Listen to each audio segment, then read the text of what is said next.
안녕하세요. 전 30대 돌싱녀입니다. 전 저를 등에 업고 신분 상승을 꿈꾸던 전 남편 놈과 사기꾼 덕분에 빨리 이혼할 수 있었는데요. 지금 생각해도 기가 막힌 이야기를 여러분과 나눠보고자 이렇게 사연을 보내게 되었습니다. 저와 남편은 같은 회사 동료였어요.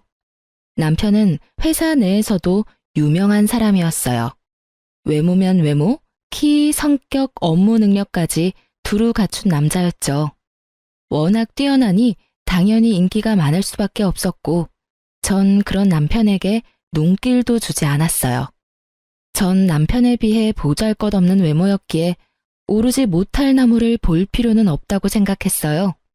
하지만 남편은 자신에게 관심이 없는 제가 더 눈에 들어왔다며 저의 근처에서 서성이기 시작했어요. 처음엔 왜 저러나 싶었죠. 주변에 남편 좋다는 여자가 한둘이 아닐 텐데 하필 저에게 관심을 보이니까요. 전 적당히 무시하며 지냈고 남편은 생각보다 끈질겼습니다. 제게 관심을 보이는 기간이 길어지자 다른 여자 동료들도 저에게 관심을 보이고 저에겐 수군거림이 따라다녔죠. 저 여자야, 저 여자. 민수 씨가 저 여자 좋아한대. 뭐? 정말이야? 왜? 못생겼잖아. 같은 팀원들 말로는 성격이 밝고 구김이 없다고 하더라고. 민수 씨는 외모 말고 성격 보는가 보지. 그래도 얼굴이 좀 많이 아니지 않아? 이런 수군거림이요.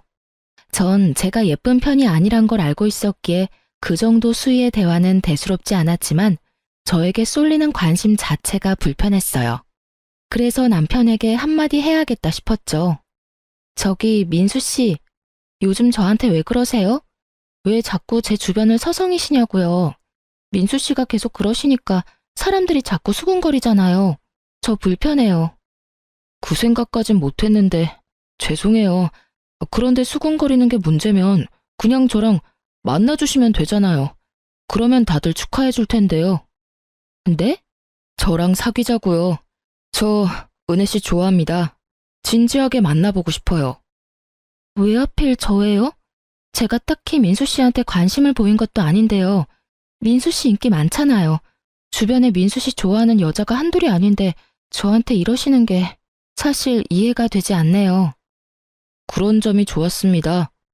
사실 말씀하시다시피 제 주변에 여자 많죠. 많은데 단 한 번도 눈길이 간 적이 없었습니다. 그런데 은혜 씨는 달랐어요. 저한테 눈길 한 번 주신 적이 없었는데 제 눈길이 계속 은혜 씨를 쫓고 있더군요. 제 마음이 이렇습니다. 생각보다 은혜 씨를 많이 좋아하고 있어요. 그러니 제 마음 좀 받아주시면 안 될까요? 참 웃긴 일이었어요. 전 사실 잘생긴 사람보다 저와 유머 코드가 맞는 남자를 좋아했거든요. 그런데 남편이 고백하는 순간 얼굴에 후광이 비치더니 저도 모르게 좋아요라고 대답해버린 거 있죠? 이렇게 남편과 전 연인 사이가 되었어요. 하여튼 저와 남편은 1년 넘게 연애를 하다 2년이 가까워지던 때 결혼을 했어요. 소위 인물값 한다고들 하던데 남편은 전혀 그렇지 않았어요. 잘난 척은커녕 겸손히 몸에 밴 사람처럼 참 따뜻하고 다정했죠. 그런 남편을 보며 결혼 결심까지 하게 되었던 것이고요. 꽤 부유했던 친정과는 달리 시댁은 넉넉한 살림은 아니었어요. 그래서 저희가 결혼을 알렸을 당시 주변에선 친정 재산 보고 접근한 거 아니냐는 말이 나오곤 했지만 정확히 반반 결혼을 하며 그 말들을 쏙 들어가게 했죠. 물론 남편이 권했고요. 자기야, 내가 지불해서 가면 좋겠지만 자기도 알다시피 내가 모은 돈도 그렇게까지 많진 않고 집에서도 도와줄 형편이 안 돼. 그래서 하는 말인데 우리 반반 결혼 어때? 반반 결혼? 좋지. 사실 부모님께서 집 해주신다고 했는데 난 도움받기 싫어서 좀 고민스러웠거든. 아, 뭐? 그건 절대 안 되지. 나도 반대야.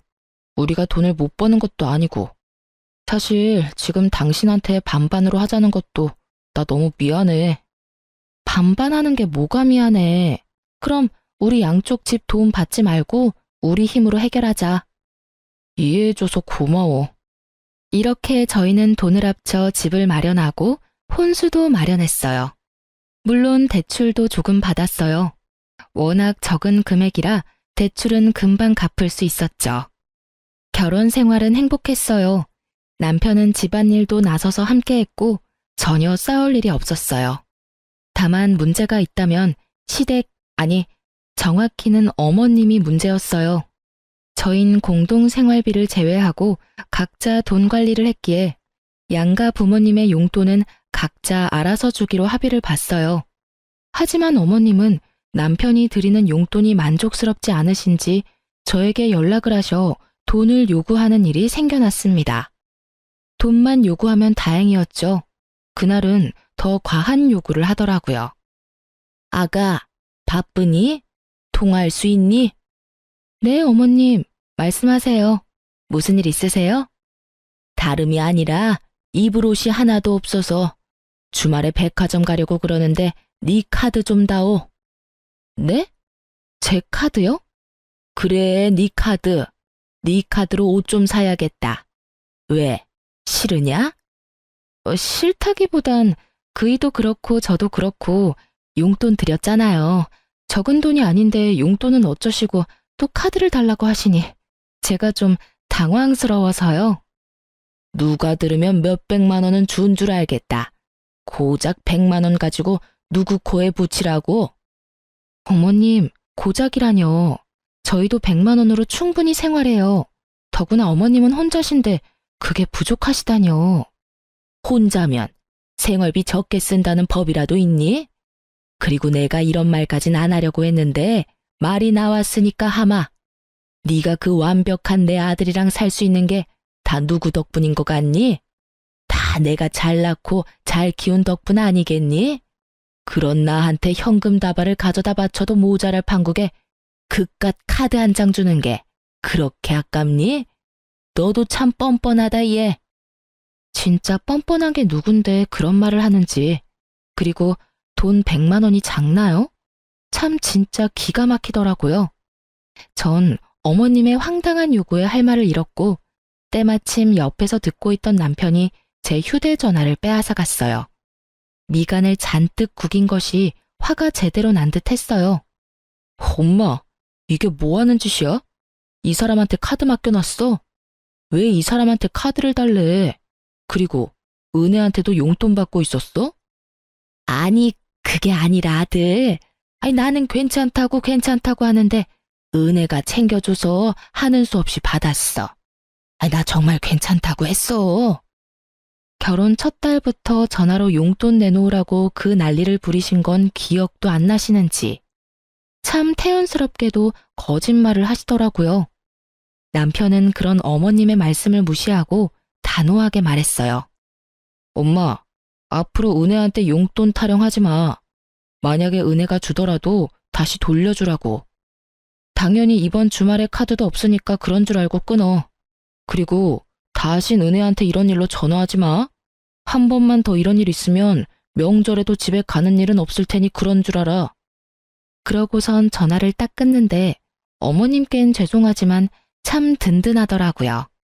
주변에 우려하는 반대로 남편은 친정 돈은커녕 제 돈마저도 탐내지 않았어요.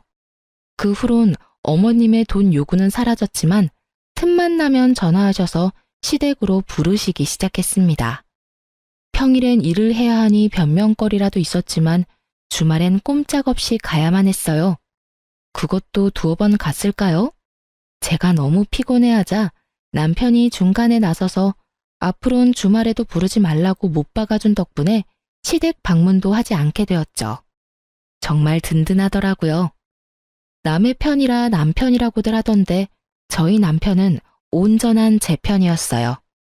전 그런 남편을 믿고 의지했죠. 그렇게 전 남편과 행복할 거라 생각했어요. 우리 부부의 앞날은 밝을 거라 믿어 의심치 않았습니다. 하지만 예기치 못한 일은 갑자기 일어났고 남편의 추악한 민낯이 드러났어요. 그 사건의 시작은 친정아빠가 사기를 당하면서 시작되었습니다. 아빠는 사업 확장을 위해 새로운 사업에 무리해서 투자를 진행했고 그 큰 돈을 그만 다 허공에 날리고야 말았습니다. 네, 사기를 당하신 거였어요. 사기꾼은 투자금을 가지고 잠적을 해버렸고 아빠 회사는 크게 휘청하며 부도 위기까지 가게 되었습니다. 그 큰 돈이 투자금으로 확정될 때까지 몇 번의 확인 절차가 있었는데도 불구하고 일이 안 되려고 하니 어떻게 해도 막을 수가 없더군요. 친정의 가세는 무섭게 기울기 시작했고 남편도 자연스럽게 알게 되었죠. 그 후 남편은 저를 대하는 태도가 확 바뀌더군요. 어쩜 사람이 그렇게 변할 수 있는지. 제가 알던 다정하고 오로지 제 편이던 남편은 온데간데 없이 사라지고 멋씹은 표정으로 폭언만을 일삼는 쓰레기가 되어 있었습니다. 야, 될 수 있으면 아침엔 겸상 좀 안 하면 안 되냐? 어? 자기야, 그게 무슨 말이야? 네 얼굴이 너무 못생겨서 아침 먹다가 토할 것 같아서 그래. 그리고 그 자기 소리도 좀 그만해. 자기는 무슨? 내가 뭐 실수한 거라도 있어? 갑자기 왜 그래? 혹시나 내가 실수한 게 있다고 하더라도 지금 말은 너무 심하잖아. 심한 건 네 얼굴이랑 몸매고 얼굴은 뭐 어떻게든 가리면 된다고 쳐도 그 몸은 진짜 심하다고 생각 안 해? 넌 어떻게 그 몸으로 삼시세끼를 다 챙겨 먹을 수 있냐? 뭐?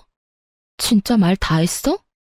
아니, 아직 할 말 무진장 많은데 아침부터 네 얼굴 너무 많이 봤더니 속이 너무 안 좋네. 나머지 할 말은 카톡으로 할 테니 확인해봐. 남편은 헛구역질을 하며 자리를 떠났고 전 갑작스럽게 변한 남편의 모습에 한참을 멍하니 있었어요. 그 순간 휴대전화가 쉬지 않고 울렸고 휴대전화를 확인한 저는 믿기지 않는 현실에 눈물을 쏟았습니다. 휴대전화엔 남편이 보낸 카톡이 쉬지 않고 오고 있었는데 그 내용의 대부분은 제 외모를 비하하는 내용들이었어요. 그걸 보고 있는데 정말 내가 알던 제 남편이 맞나 싶더라고요. 저요, 사연 처음에 말씀드렸다시피 제가 예쁘지 않은 건 누구보다 잘 알고 있어요. 하지만 남편이 말하는 것처럼 그렇게 보지 못할 정도는 아니라고 생각하고 살았습니다. 객관적으로 평가해도 그렇고요. 돈도 있는 집에서 왜 진작 성형수술을 안 했나 하고 생각하실 수도 있겠지만 전 굳이 할 필요성을 못 느꼈을 뿐더러 그렇게까지 할 정도로 못나진 않다고 생각했어요. 예쁘진 않지만 그렇다고 못 볼 정도는 아니다. 딱 이 정도요. 그리고 몸무게도 그래요. 저 키 168cm에 몸무게 65kg입니다. 보통보단 통통하긴 하지만 그렇게 뚱뚱하진 않아요. 전 제 나름대로 제 외모에 만족하며 살아왔는데 갑자기 외모에 관한 폭언을 폭탄 수준으로 들으니 자신감이 급격하게 떨어지더군요. 그것도 내 편이라 믿고 의지했던 남편이 그랬으니 그 위력은 더욱 대단했습니다. 남편의 갑작스러운 변화는 폭언뿐만이 아니었어요. 퇴근 시간이 점점 늦어지더니 심지어 외박까지 하는 날도 잦아지더라고요. 저흰 같은 회사인데도 불구하고 회사 내에서도 남편 얼굴 보는 것이 힘들 정도로 남편은 저를 피해 다녔습니다. 거기에다 든든한 방패막이 되어주던 남편이 사라지니 어머님의 횡포가 날로 심해지더군요. 예, 너 당장 집으로 좀 오거라. 네? 지금요? 어머님, 저 회사예요. 일하는 게 큰 벼슬이지 벼슬이야. 그깟 회사 조퇴를 하든 사표를 내든 그건 네가 알아서 하고 집에 와서 손빨래 좀 해. 세탁기가 고장이 나서 빨랫감은 잔뜩 있는데 빨래를 못하고 있어. 어머님, 저 이제 출근한 지 1시간도 안 됐어요. 아니, 10시간이 됐다고 해도 빨래나 하자고 조퇴나 사표까지 내고 갈 생각도 없고요. 뭐야? 잘난 것도 하나 없는 년이 어디서 시어미가 오라는데 간다 만다 말대꾸야? 너 진짜 이혼이라도 당하고 싶은 게야? 회사에 일하는 중이라 시댁에 손빨래하러 못 가는 것이 이혼 사유가 된다면 해야죠, 이혼. 그럼 어머니, 저는 맡은 업무가 바빠서 그만 끊을게요. 그렇게 전화를 끊어버린 전 휴대전화 전원을 꺼버렸습니다. 이혼이라니 다시 생각해도 헛웃음만 나오더라고요. 갑자기 변한 남편의 다시 시작된 심호의 시집살이. 두 사람의 폭언과 구박에 외모 콤플렉스라곤 없던 전 점점 자존감뿐 아니라 사람들의 시선조차 무서워지더라고요. 누가 뒤에서 무슨 소리를 하든지 간에 상관하지 않던 저인데 그런 저는 사라지고 없었습니다. 결국 전 회사를 쉬기로 하고 온종일 집에서만 생활하기 시작했습니다. 거울도 잘 보지 않게 되더군요. 제 얼굴이 진짜 괴물처럼 느껴졌으니까요. 그러던 어느 날 남편은 술에 잔뜩 취해 집으로 들어왔어요. 고주망태가 된 남편은 저에게 저와 왜 결혼까지 했는지 친히 알려주기 시작했어요. 어머 여보, 왜 이렇게 취했어? 여보? 아, 내가 너랑 결혼했지. 아휴, 내가 미쳤지. 얼굴은 못생겨도 돈은 많으니 손해보는 장사는 아니다 싶어서 눈 딱 감고 결혼했더니 뭐? 집이 망해? 사기를 당했다고? 사기는 나도 당했다 이거야. 내 인생 어떻게 할 거야? 집도 쫄딱 망해, 얼굴도 못생겼어. 몸매는 더 최악이야. 뭐 하나 볼 게 있어야 너 같은 년이랑 같이 살 수 있을 거 아냐. 지금 이혼해도 땡전 한 푼 못 건지니 이혼도 못해. 아, 이 일을 어떻게 할 거냐고. 이게 다 무슨 소리야? 그럼 당신 우리 집 재산 때문에 나랑 결혼했다, 이 말이야? 그럼 내가 너랑 왜 결혼했겠냐? 다 돈 때문이지. 박대리 그 새끼가 너희 집 돈 졸라 많다고 하길래 좀 알아보니까 진짜로 많더라고. 그래서 머리 좀 썼지.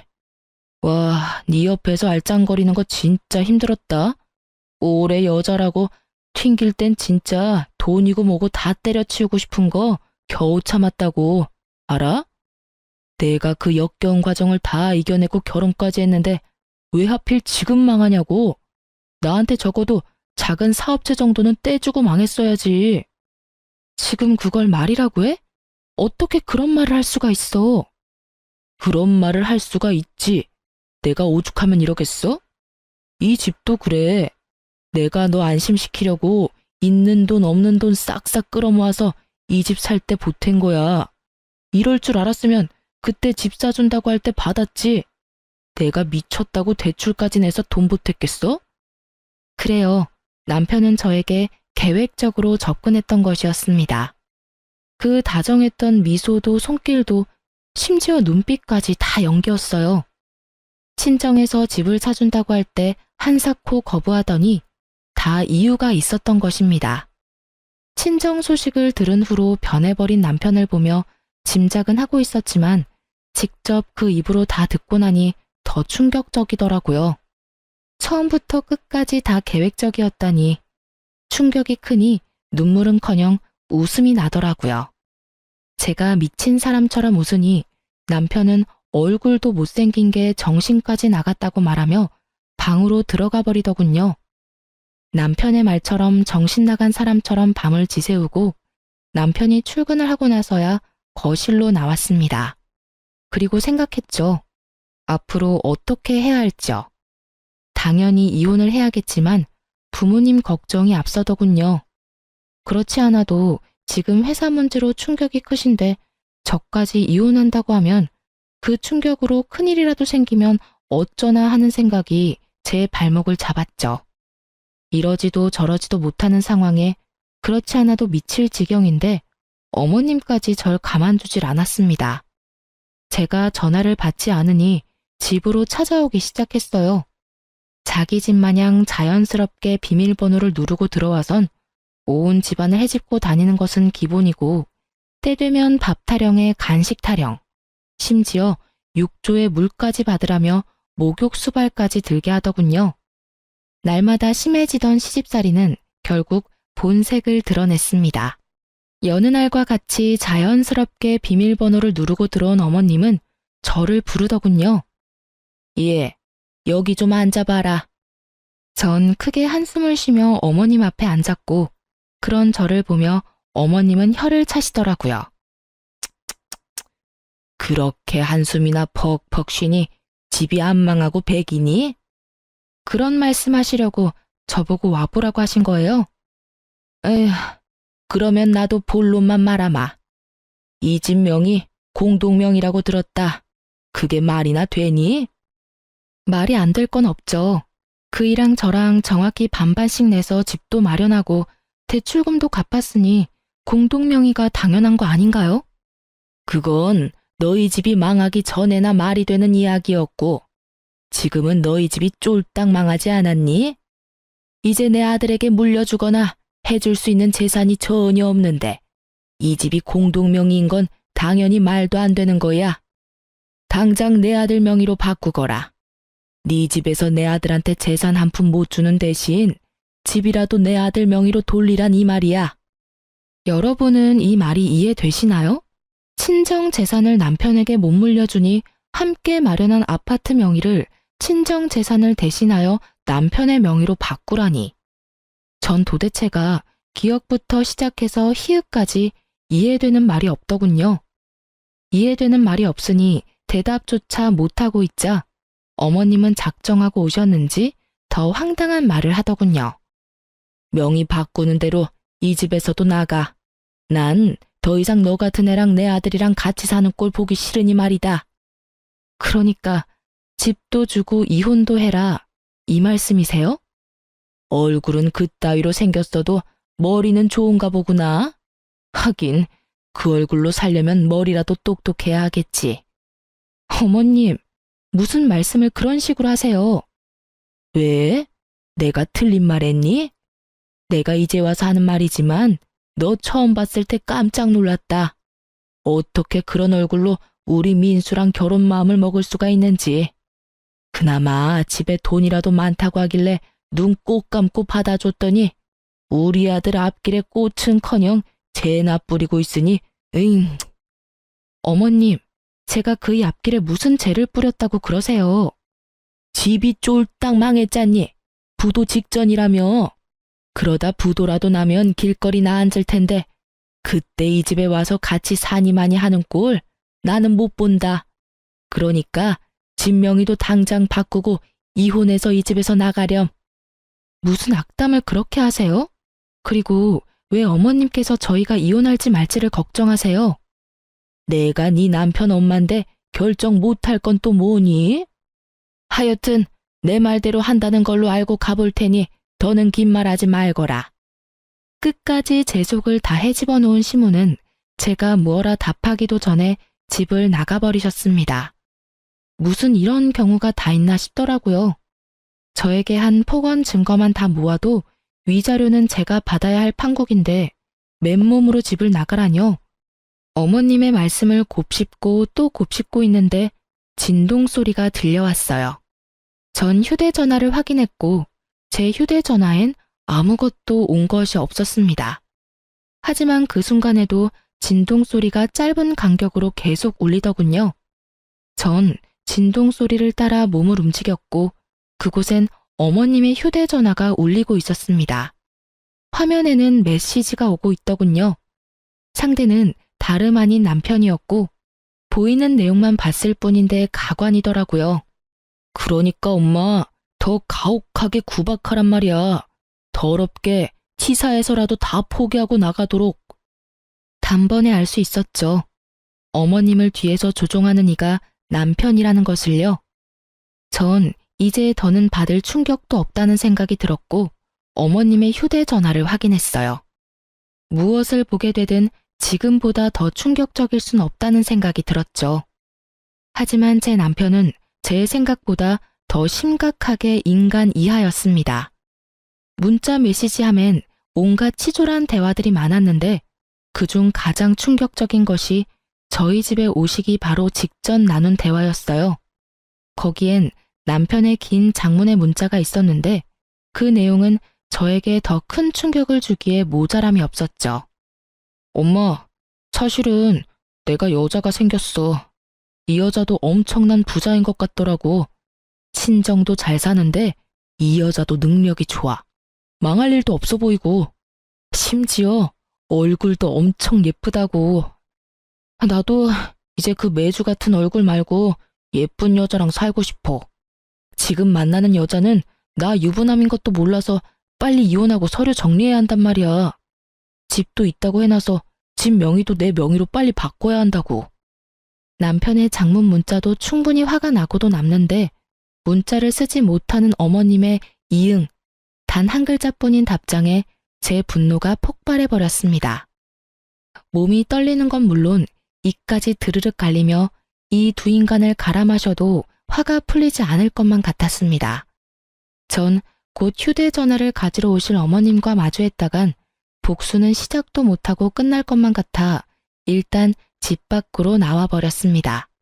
그리고 복수만 생각하며 걷고 또 걸었어요. 그렇게 걷다 전 어느 순간 정신을 잃고 쓰러졌고 눈을 떠보니 응급실이더군요. 환자분, 이제 정신이 드세요? 영양실조로 쓰러지셨어요. 휴대전화로 남편분한테 전화드렸는데 병원이라고 하니 그냥 끊어버리시더라고요. 보이스피싱으로 아시는 건지 그 뒤론 전화도 안 받으시고요. 영양제 다 맞으시고 처방 좀 받으셔서 가시면 되는데 혼자 가실 수 있겠어요? 간호사분의 말을 듣고 있는데 그제야 눈물이 났어요.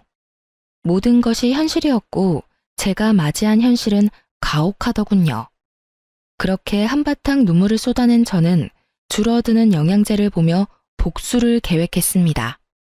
막상 복수를 계획하면서도 막막했는데 이런 저를 하늘에서도 돕는지 친정에서 좋은 소식이 들려왔습니다. 투자금을 들고 잠적했던 사기꾼을 잡았다는 소식이었습니다. 심지어 그 사기꾼은 돈을 빼돌리지 못해 돈까지 다 찾았다고 하더군요. 그 소식을 듣는데 하늘을 보며 감사하다고 몇 번을 외쳤는지 몰라요. 울기도 많이 울었고요. 이제 남은 것은 복수를 시작하는 것뿐이었습니다. 전 일단 부모님께 모든 사실을 알렸습니다. 모든 사실을 아신 부모님은 크게 분노하시며 남편을 가만두지 않겠다고 난리가 나셨지만 전 제가 알아서 복수할 수 있다며 부모님을 진정시켰어요. 그러면서 한 가지 부탁을 드렸어요. 남편에게 전화해 사기꾼을 잡았다고 한마디만 해달라고요. 아빠는 끓어오르는 화를 누르시고 그렇게 하겠다고 하셨고요. 전 집으로 돌아왔고 남편 놈이 들어오기까지 기다렸어요. 아빠와 통화를 했는지 12시가 넘어야 들어오던 놈이 일찍도 들어오더군요. 여보, 나왔어. 아무 일도 아무 짓도 한 적 없다는 듯 절 여보라고 부르는 남편 놈을 보는데 온몸에 소름이 쫙 돋아서 혼났습니다.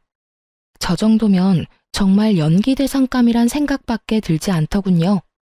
민망한 기색도 미안하다는 말 한마디도 없이 제 곁에 붙어 앉아 아양을 떨어대던 남편은 저를 살며시 안았고 남편의 손길이 닿음과 동시에 전 반사적으로 남편 놈을 확 밀쳐내버렸어요. 분위기는 한순간에 싸해졌죠. 당신 지금 나 밀친 거야? 설마 내가 요즘 장난 좀 쳤다고 화난 거야? 다 장난이잖아. 내 눈엔 당신이 제일 예쁘다는 거 당신이 더 잘 알잖아. 그럼 알고 말고. 오늘 청소 좀 했더니 땀을 많이 흘려서 그래. 일단 나 좀 씻을게. 오래 걸릴 테니까 먼저 자. 오랜만에 욕조에서 몸 좀 담그고 싶어. 그래. 그렇게 도망친 욕실에서 몇 시간이나 있었는지 모르겠네요. 인기척이 느껴지지 않아 조심스럽게 욕실 문을 여니 남편 놈의 코를 고는 소리가 들리더라고요. 저를 기다리다 잠이 든 것인지 소파에서 자고 있는 남편을 뒤로 한 채 안방으로 들어가 버렸어요. 다행스럽게도 남편은 아침이 올 때까지 깨지 않았고 전 편하게 안방에서 잠을 잘 수 있었네요. 다음 날부턴 정말 정신없이 시간을 보냈습니다. 남편의 휴대전화에는 잠금이 걸려 있었고 전 그 잠금을 풀지 못했죠. 결국 흥신소를 통해 상간녀의 정보와 외도 증거를 받을 수 있었어요. 전 상간녀에게 당신이 만나고 있는 남자는 내 남편이고 당신을 속이고 당신과 바람을 피우고 있다고 알려줬습니다. 그 여자 제가 미친 여자라도 되는 양 고래고래 소리를 지르고 끊길래 저희 결혼 사진과 함께 등본까지 보내줬더니 다시 전화가 오더군요. 그러면 정말 그 인간이 유부남이란 말씀인가요? 전 정말 몰랐어요. 정말이에요. 네, 알고 있어요. 모르고 만나신 거. 그쪽 탓하고 싶은 마음은 없어요. 그저 더 큰 피해를 당하기 전에 말씀드려야 할 것 같아서 연락드린 거예요. 정말 죄송하고 감사합니다. 덕분에 쓰레기를 걸을 수 있게 됐네요. 어떻게 멀쩡한 얼굴에 그런 거짓말을 한다니 정말 무섭네요. 그러니까요. 저한테 그랬듯이 그쪽한테 접근한 것도 다 계획적이었을 거예요. 시댁에 돈 없는 게 자기가 가진 단 하나의 오점이라고 생각하는 인간이라 돈 있는 여자라면 물불 안 가리는 것 같았어요. 어쩐지 은근슬쩍 재산에 관심 보이길래 설마 하는 마음은 있었는데 정말 감사해요. 혹시 제가 도울 일이 있다면 도울게요. 그럼 한 가지만 부탁드려도 될까요? 그럼요. 그럼 그 인간이랑 아직은 헤어지지 말아주세요. 제가 연락드릴 테니 그때 헤어져 주세요. 네, 알겠어요. 당연히 제가 모든 사실을 알았단 건 비밀이겠죠? 네, 감사해요. 그럼 힘드시겠지만 연기 부탁드려요. 그렇게 상간녀와 전 동맹을 맺었고 저의 계획은 척척 진행되고 있었어요. 그 사이 남편은 저와 상간녀 사이에서 고민하는 것이 보이더라고요. 하지만 상간녀가 결혼에 대한 관심을 보이지 않자 저에게 더 정성을 쏟기 시작했어요. 남편도 어머님도 저를 이용하기가 가장 쉽다는 것을 다시 깨달은 것인지 지극정성도 그런 지극정성이 없었어요. 어머님은 아가 하시며 갖은 음식을 해오시는 것도 모자라 집까지 청소해 주셨고요. 남편놈은 꽃과 보석을 사오며 선물 공세를 하기 시작하더군요. 그래도 제 반응이 좋지 않자 정말 큰일 났다 싶었는지 제 마음을 돌리고자 있는 돈 없는 돈에 대출까지 받아 보탰던 저희 신혼집도 공동 명의에서 제 명의로 바꿔주더라고요. 제 이름이 적힌 등기 필증을 내밀며 용서를 구하는데 정말이지 눈물 없인 볼 수 없는 연기였어요. 여보, 내가 진짜 미안해. 그동안 섭섭했지? 그건 다 내 진심이 아니었어. 여러 가지 힘든 일이 좀 있었는데 워낙 당신을 믿고 의지하다 보니까 나도 모르게 편해져서 당신한테 화풀이했던 것 같아. 앞으로 절대 그런 일 없을 거야. 맹세해. 그리고 이건 별거 아닌데 집문서야. 이렇게 해서라도 내 마음이 진심이란 걸 보여주고 싶었어. 나 좀 용서해주면 안 될까? 여보, 이렇게까지 하지 않아도 되는데 당신 정말 반성하고 있구나? 그럼 나 진짜 반성 많이 했어. 그리고 얼마나 후회했는지 몰라. 나 용서해 줄 거야? 부부 사이의 용서는 무슨? 이미 다 풀었지. 전 남편에게 감동한 척을 하며 남편 못지않은 연기를 펼쳤고 남편은 이제 다 됐다고 생각했는지 얼굴에 화색이 돌았어요. 전 그런 남편에게 더 큰 희망을 심어주기로 했어요. 참, 여보, 혹시 지금 다니는 회사 그만두고 우리 아빠 회사로 들어가서 일 배워보는 건 어때? 이번에 그런 일도 있었고 아무래도 회사의 가족이 중요한 일을 맡을 필요가 있는 것 같아서. 자식이라곤 나 하나뿐인데 당신도 알다시피 난 회사 일에 관심도 없고 그럼 남는 건 당신뿐이잖아. 정말? 정말이야? 나 장인어른 회사에서 일 배울 수 있는 거야? 당신만 괜찮다면? 그렇지 않아도 아빠가 진작에 말씀하셨는데 그동안 우리 사이가 좀 그랬잖아. 그래서 말 못하고 있었지. 자리도 진작 만들어두신 것 같더라고. 자리까지 마련해두셨다고? 그러면 당장 내일이라도 사표 내지 뭐. 그래, 그러면 내가 아빠한테 말해놓을게. 얼마나 좋아하던지. 어린애처럼 온 집을 누리며 방방 뛰는 남편놈을 보며 마음껏 좋아하라고 생각했네요. 그 기쁨도 오늘이 마지막일 테니까요. 드디어 결전의 날이 밝았고 남편놈은 출근과 동시에 사표를 냈다며 연락이 왔어요. 전 준비한 서류를 챙겨 남편이 오길 기다렸습니다. 남편은 밝은 얼굴로 집으로 돌아왔고 전 그 티 없이 밝은 얼굴에 이혼을 통보했어요. 우리 이혼하자. 뭐?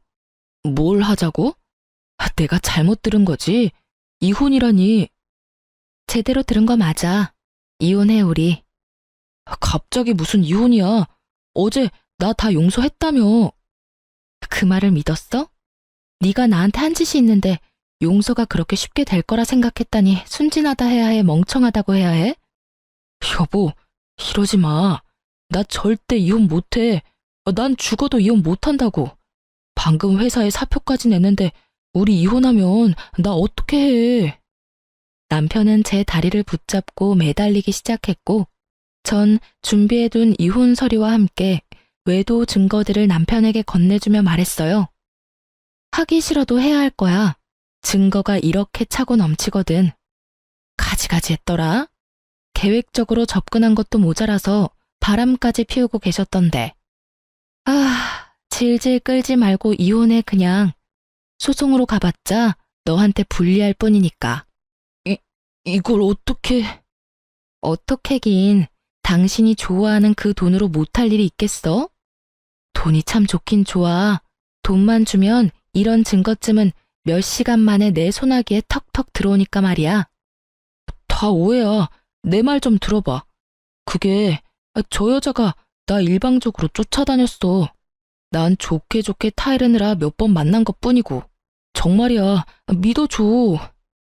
참 비싼 밥 먹고 정성껏 개소리하고 있다. 넌 손잡고 포옹하면서 거절하니? 증거가 떡하니 있는데 끝까지 거짓말하는 꼴하고는. 그리고 일방적으로 쫓아다녀? 자기야 사랑해, 보고 싶다. 나 자기랑 결혼하고 싶어. 이거 전부 네가 보낸 건데? 이래도 여자 혼자 일방적인 거야? 내가 보기엔 네가 그 여자 쫓아다니는 걸로 보이는데? 끝까지 거짓말을 하던 남편은 제가 직접 증거를 나열해주자 그제야 입을 닫더군요.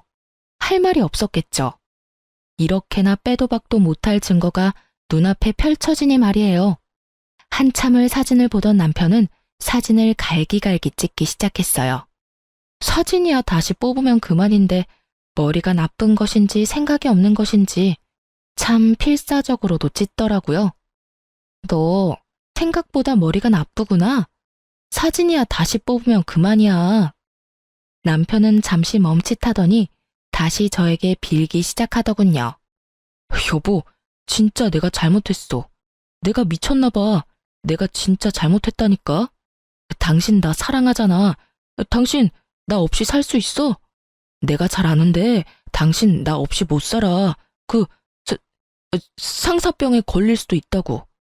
내가 다 당신 생각해서 하는 말이니까 그냥 나 용서해주고 우리 행복하게 살자. 응?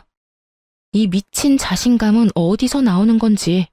넘쳐나는 자신감 하나는 부럽더군요. 전 어이가 없어 소리내 웃으며 말했어요. 참 대단하다 너. 그런 자신감 부럽기도 하네. 근데 너 진짜 착각의 정도가 심각하다. 나 이제 너 안 사랑하고 네가 없어서 잘 살 수 있어. 탕사병은 개뿔. 너랑 계속 살다가 화병으로 제명까지 못 살 것 같거든? 그러니까 제발 이혼해. 여보. 아참. 그리고 이혼하기 전에 짐부터 싸. 짐은 왜? 짐은 왜라니. 잊었어? 이 집 당신 손으로 직접 내 명의로 돌려줬잖아. 시세보다 조금 저렴하게 내놨더니 금방 팔렸지 뭐야.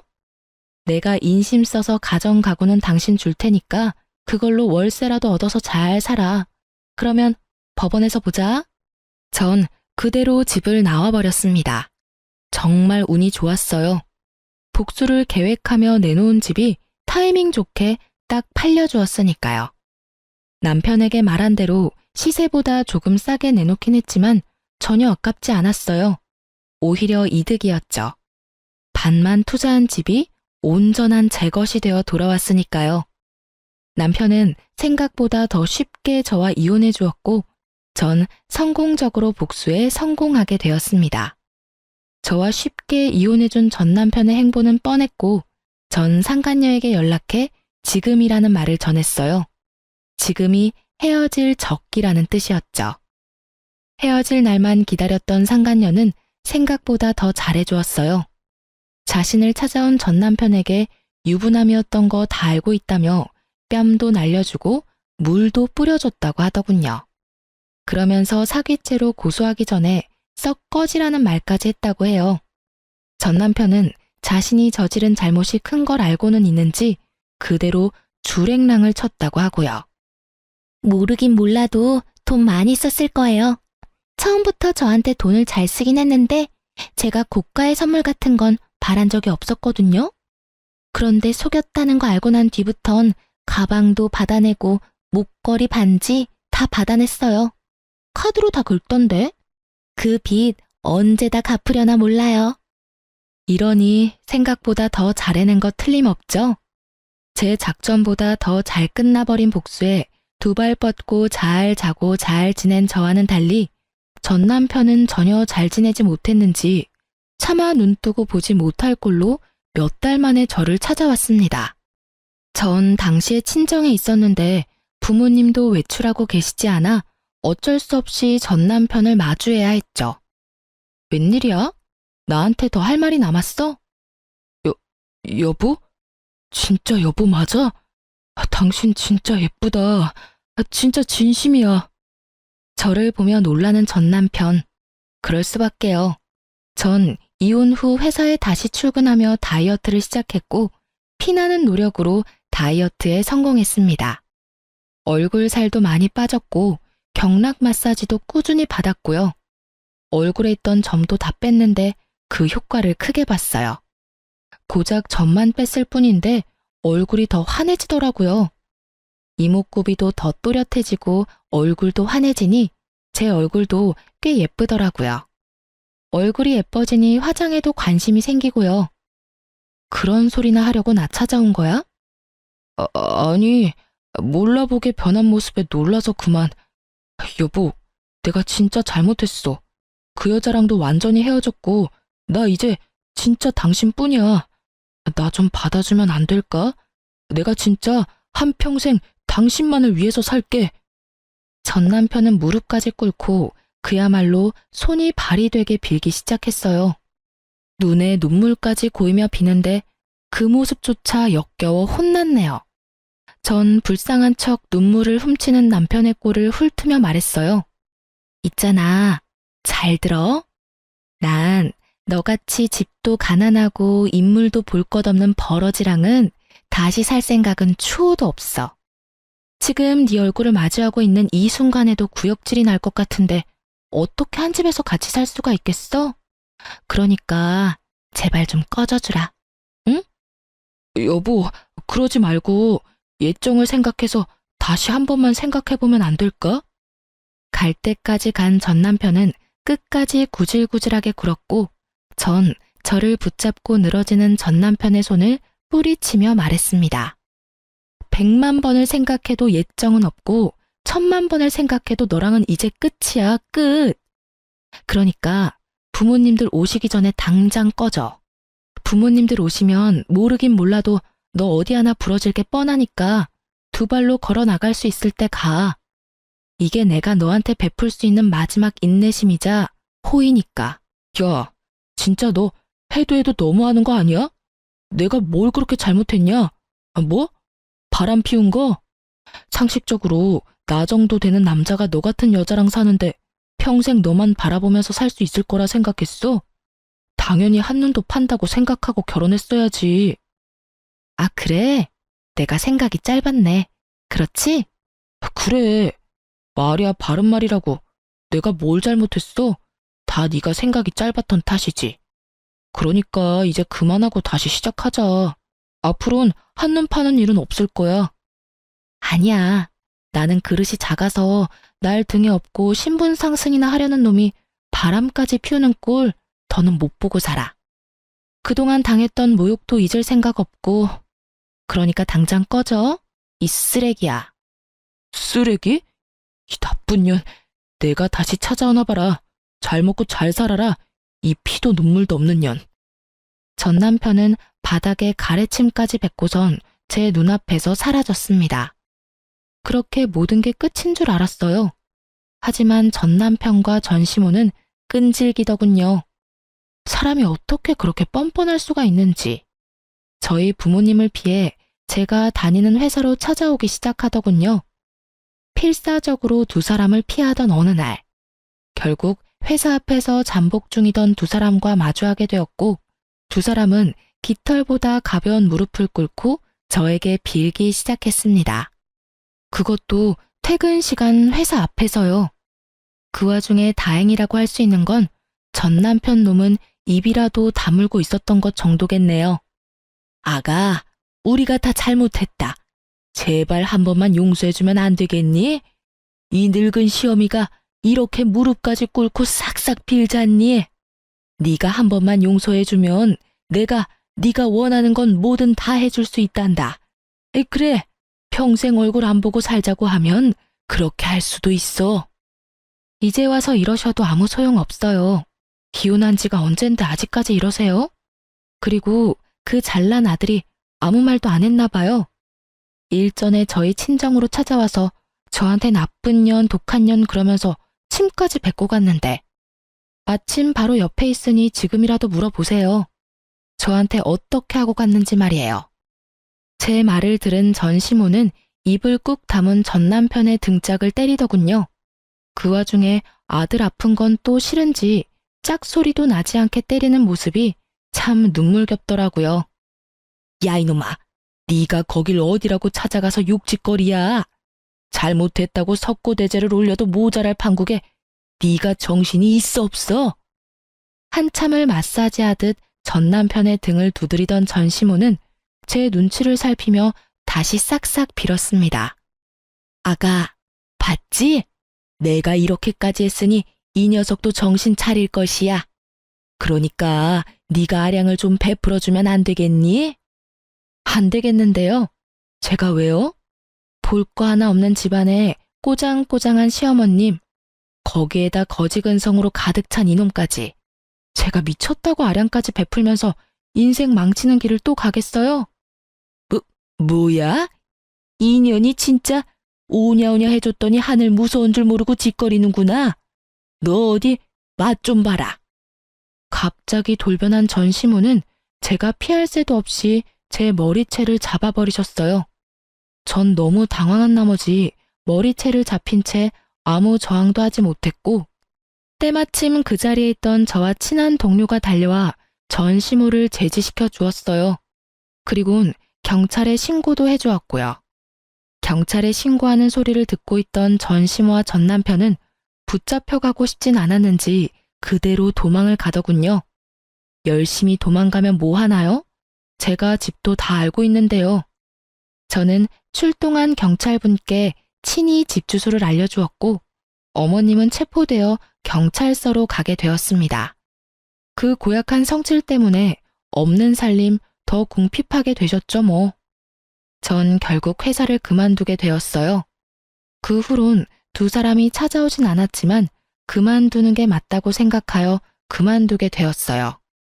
어차피 그만두고 아빠 회사 일을 도울까 하는 고민도 있었기에 아쉽거나 그러진 않았네요. 퇴사를 한 후 전 바로 아빠 회사로 출근할까 싶었지만 그간 일도 많았으니 좀 쉬는 것이 어떠냐는 부모님의 권유에 그러기로 했어요. 요즘엔 여러 가지 취미 생활을 하며 제대로 휴식을 취하고 있네요. 덕분에 이렇게 사연도 쓸 수 있게 되었고요. 요즘 전 몰라보고 예뻐진 외모 덕분에 주저앉았던 자존감과 자신감도 생기고 성격도 전보다 더 밝아진 것이 느껴져요. 만약 그때 아버지가 사기를 당하지 않으셨다면 전 어떻게 됐을까요? 아마 아무것도 모른 채 전 남편에게 아빠가 피땀 흘려 키운 회사를 홀딱 뺏기고 버려지지 않았을까요? 정말 밑바닥까지 가봐야 진정한 친구를 알 수 있다고 하더니 그 말도 틀린 말은 아닌 것 같아요. 앞으로 또다시 결혼하게 될지는 모르겠어요. 하지만 단 한 가지 확실하게 이야기할 수 있는 건 누구에게도 휘둘리지 않고 나 자신을 더 사랑하며 살아갈 것이라는 점이에요. 쓰다 보니 많이 길어진 것 같은데 지겹진 않으셨는지 모르겠네요. 그럼 전 이만 물러가 보겠습니다. 저의 긴 사연 들어주셔서 감사합니다.